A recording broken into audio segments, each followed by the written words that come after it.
Andhra Pradesh stamps and registration శాఖలో నెల్లూరు డీఐజీగా పనిచేస్తున్న కిరణ్ కుమార్ వికృత చేష్టలు బయటపడ్డాయి.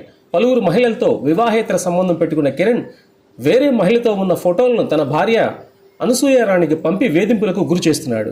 భార్యా బిడ్డలను రోజు చావబాదుతూ చిత్రహింసలు పెడుతున్నాడు కిరణ్.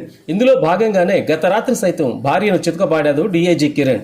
భర్త దాడిలో స్పృహ కోల్పోయిన అనసూయరాణిని వెంటనే ఆసుపత్రికి తరలించారు స్థానికులు. ఓ ప్రైవేట్ ఆసుపత్రిలో కిరణ్ భార్యకు చికిత్స అందించారు వైద్యులు. అనంతరం అనసూయరాణి తన భర్తపై గుంటూరు అరండల్పేట పోలీస్ స్టేషన్లో ఫిర్యాదు చేసింది. అనసూయరాణిని ప్రేమించి పెళ్లి చేసుకున్నాడు కిరణ్. అనసూయరాణి ప్రస్తుతం ఎల్ఐసిలో అసిస్టెంట్ మేనేజర్గా పనిచేస్తుంది. పోస్టల్ కాలనీలో వీరు నివాసం ఉంటున్నారు.